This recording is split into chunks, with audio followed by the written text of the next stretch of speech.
ষষ্ঠ শ্রেণীর শিক্ষার্থী বন্ধুরা, আশা করি সবাই ভালো আছো। তোমাদের ষষ্ঠ অধ্যায়ের গণিতের তথ্য উপাত্তের কিছু মৌলিক বিষয় এবং সংক্ষিপ্ত এমসিকিউ এবং দুটি সৃজনশীল আছে, যেটা তোমাদের জন্য খুবই খুবই গুরুত্বপূর্ণ। তোমাদের সামনের যে 30 তারিখে 24 তারিখে যে পরীক্ষা হতে চলেছে, 24 কি 30 তারিখে অর্ধবার্ষিকী, সেটার জন্য খুবই গুরুত্বপূর্ণ। আশা করি ভিডিওটা প্রথম থেকে শেষ পর্যন্ত দেখো, এবং যদি যারা নতুন থাকো চ্যানেলটি অবশ্যই সাবস্ক্রাইব করে পাশে প্রেস করে দাও। কথা না বলে শুরু করি। দেখো, এইখানে কিন্তু ষষ্ঠ শ্রেণী গণিত অষ্টম অধ্যায় তথ্য উপাত্ত। এই যে যে কয়টা তথ্য উপাত্ত, এই যে যা যা দেওয়া আছে বা লেখা আছে বিন্যস্ত, এগুলো সবই কিন্তু সংজ্ঞা। হ্যাঁ, এগুলো সবই কিন্তু সংজ্ঞা, অর্থাৎ এই সংজ্ঞা কিন্তু তোমার ক নম্বরে আসবে। তো আশা করি এইটা তোমরা অবশ্যই অবশ্যই একটু স্ক্রিনশট দিয়ে রাখবে এবং প্রত্যেকটা ভালো করে দেখো। প্রত্যেকটা এখানে যতগুলো আছে প্রত্যেকটা একটু ভালো করে দেখো।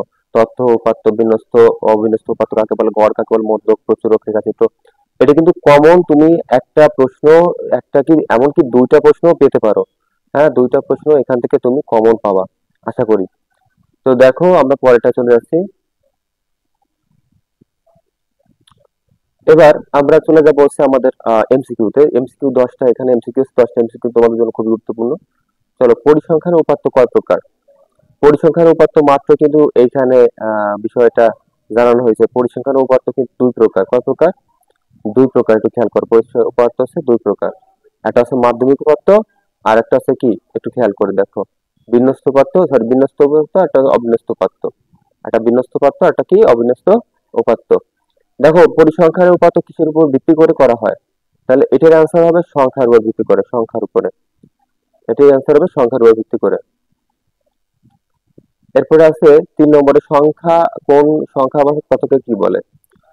সংখ্যা ততকে বলে পরিসংখ্যান। পরিসংখ্যান, এখানে এটা অ্যান্সার। সংখ্যার মাধ্যমে প্রকাশিত তথ্যকে কি বলে? এটা হবে উপাত্ত, সংখ্যাত্মক উপাত্ত, সংখ্যাত্মক তথ্য।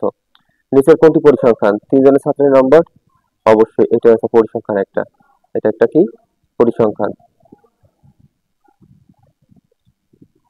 6 নম্বরে বলা আছে নিচের তথ্যগুলো লক্ষ্য করো। এই তথ্যগুলো তোমাদের লক্ষ্য করতে হবে। এটা আসলে এখানে 1 নম্বর বলা আছে, এখানে 2 নম্বর বলা আছে। এখানে আছে এভাবে 1 নম্বর হবে, এটা হচ্ছে আসলে 2 নম্বরটা হবে, এখানে হবে 3 নম্বর, এইভাবে। তা এই নিচের কোনটি সঠিক মূলত? আচ্ছা, নিচে যদি কোনটি সঠিক হয় একটু খেয়াল করি আমরা। দেখো, এই র কথা চিন্তা করি, মানে তিনটা, অর্থাৎ এখানে তিনটাই হচ্ছে সঠিক। এখানে 1 নম্বরটা বলি, 2 নম্বরটা বলি, কিংবা 3 নম্বরটা বলি, তিনটাই কি সঠিক। 7 নম্বর আছে ক্লাস পরীক্ষা নিল বিভিন্ন বিষয়ে এত এত নাম্বার পেলে, এগুলো মূলত দেখো এইটাও সে একই ভাবে। আসলে অ্যান্সার হবে কোনটা? অ্যান্সার তিনটাই হবে, মানে অর্থাৎ ক নম্বর, আহ এখানে আছে এইটা, এইটা, এটা, অর্থাৎ তিনটা অ্যান্সার হবে, অর্থাৎ এই ঘ নম্বরটা অ্যান্সার হবে, এটা ঘ নম্বর। এলোমেলো উপস্থাপক, এলোমেলো ভাবে উপস্থাপিত তথ্যকে বলা হয় কি? এটি সরকারি কারণশন মাধ্যমিক বিদ্যালয়ে আসছে, অবিন্যস্ত উপাত্ত বলে এটা। ট্যালির মান কত? ট্যালির মান মূলত কত? 5। আচ্ছা, 20 থেকে 29 শ্রেণী ব্যবধান হচ্ছে কত? 10। তুমি শ্রেণী ব্যবধান করলেই পারবা, 20 থেকে 29 পর্যন্ত যাতে 10ই লাগে। চলো, এবার আমরা সৃজনশীল প্রশ্নে চলে যাই। আমাদের মোস্ট গুরুত্বপূর্ণ যেটা আছে সৃজনশীল প্রশ্ন। এখানে কয়েকটা সংখ্যা দেওয়া আছে, উপাত্ত দেওয়া আছে। উপাত্ত প্রথমটা বলা আছে প্রদত্ত উপাত্তগুলো কি বিন্যস্ত না অবিন্যস্ত। দেখো, বিন্যস্ত বলতে কি? বিন্যস্ত বলতে সাজানো, সাজানোই কো বিন্যস্ত, বিন্যস্ত। আর যদি বলি অবিন্যস্ত কি?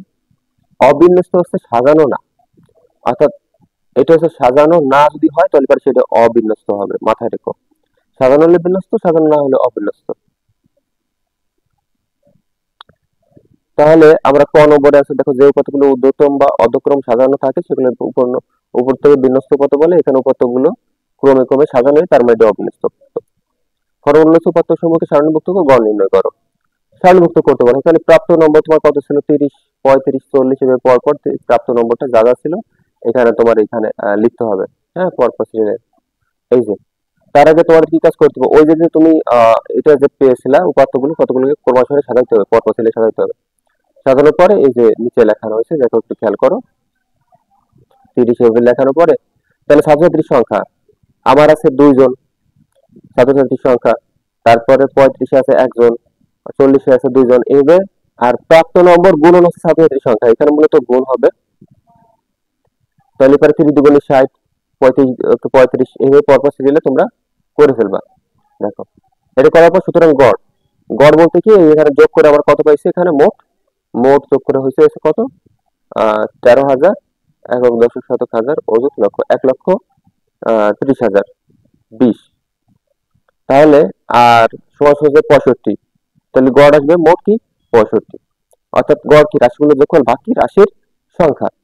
তাহলে উপাত্তের সংখ্যা দেখো, এরপরে আমরা পরের অঙ্কে যাই। পরে কি বলছে, উপাত্তের সময় মধ্যক ও প্রচুরক নির্ণয় করো। তাহলে মধ্যকটা এখন বের করি। আচ্ছা দেখো, জোড়ের জন্য আমি কিন্তু একটা মধ্যক তোমাদের লিখলাম, জোড় হচ্ছে মধ্যবর্তী দুটি সংখ্যা যোগফল। জোড় যখন বের করবো তখন কিন্তু মধ্যবর্তী দুটি সংখ্যা যোগফল, দুটি সংখ্যার যোগফল আর ভাগ হচ্ছে 2। আর যখন বিজোড় বের করবা তাহলে মাথায় রাখো যে উপাত্তের সংখ্যা বিজোড়, বিজোড়ের জন্য, হ্যাঁ বিজোড়ের জন্য, বিজোড়ের জন্য উপাত্তের সংখ্যা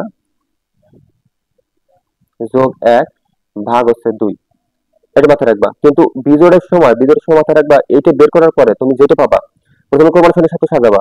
তুমি যে সংখ্যাটা 5 পাইলা ওই 5 পর্যন্ত গুনতে হবে, 1 2 3 4 5 পর্যন্ত গুনে যে সংখ্যা থাকবে সেইটাই হচ্ছে কিন্তু তোমার মধ্যক বিজোড়ের সময়। আর জোড়ের সময় তোমার মাঝখানে এটা যোগে যা হবে সেটাই তোমার মধ্যক। তাহলে চলো আমরা মধ্যকটা বের করি। এখানে মধ্যকটা মূলত তোমার দেখো 1 2 3 4 5 6 7 8 9 10 11 12 13 14 15 16 17 18 19 20।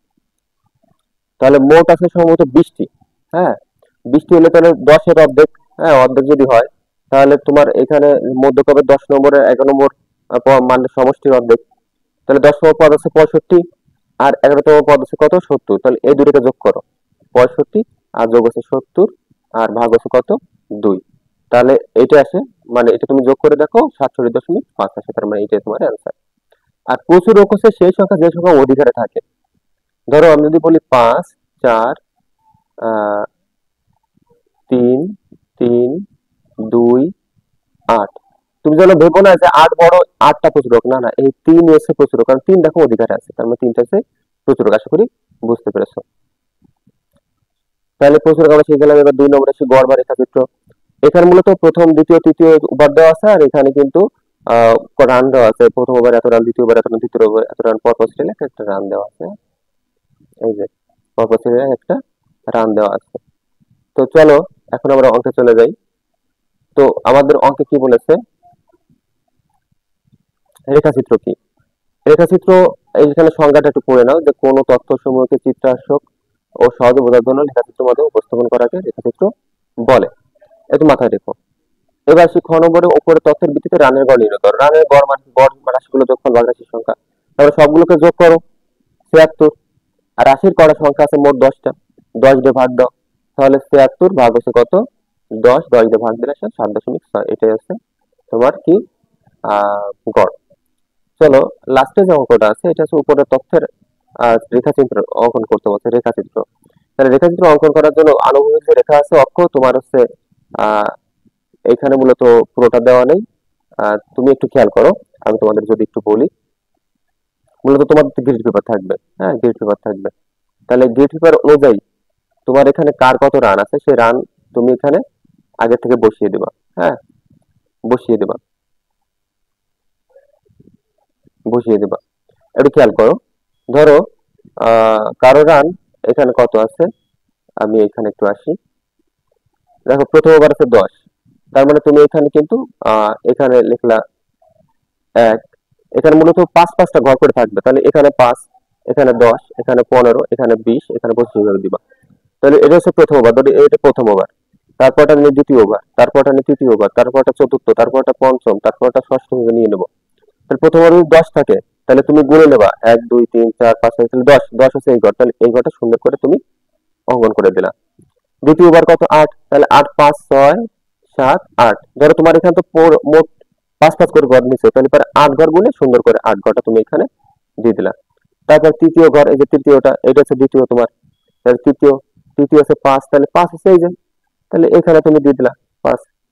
চতুর্থ শূন্য, চতুর্থ নাই, চতুর্থ দেওয়ার কোনো প্রয়োজন নেই, তাহলে পঞ্চম আছে কত, 7, তাহলে 7 হলে 5 6 7, তার মানে পঞ্চম হলে এই বরাবর আসবে, ঠিক আছে, এই বরাবর এইখানে, এইখানে। ষষ্ঠ কত, 12, তাহলে 12 হইলে 10-এর পরে এই যে 12, এই যে ষষ্ঠ হচ্ছে, ষষ্ঠ, মনে করো এখানে ষষ্ঠ দিলা, এখানে 12 দিলা, এইভাবে। তার সপ্তম অষ্টম নবম দশম, এইভাবে তুমি সম্পূর্ণ ক্লিয়ার করবা। আশা করি বুঝতে পেরেছো। এবং উপরে যে লেখাটা আছে সেই লেখাটা এভাবে লিখবা। তুমি যেভাবে নিছো, মনে করো নিচে যে অক্ষর ছিল অক্ষরটা তুমি 5 ঘর এক করে নিছো, তুমি 5 ঘর এক অক্ষর নিবা। আর উপরে অক্ষর নিছিল 5 ঘর, তাও 5 ঘর করে এইভাবে লিখে দিবা। আশা করি বুঝতে পেরেছো।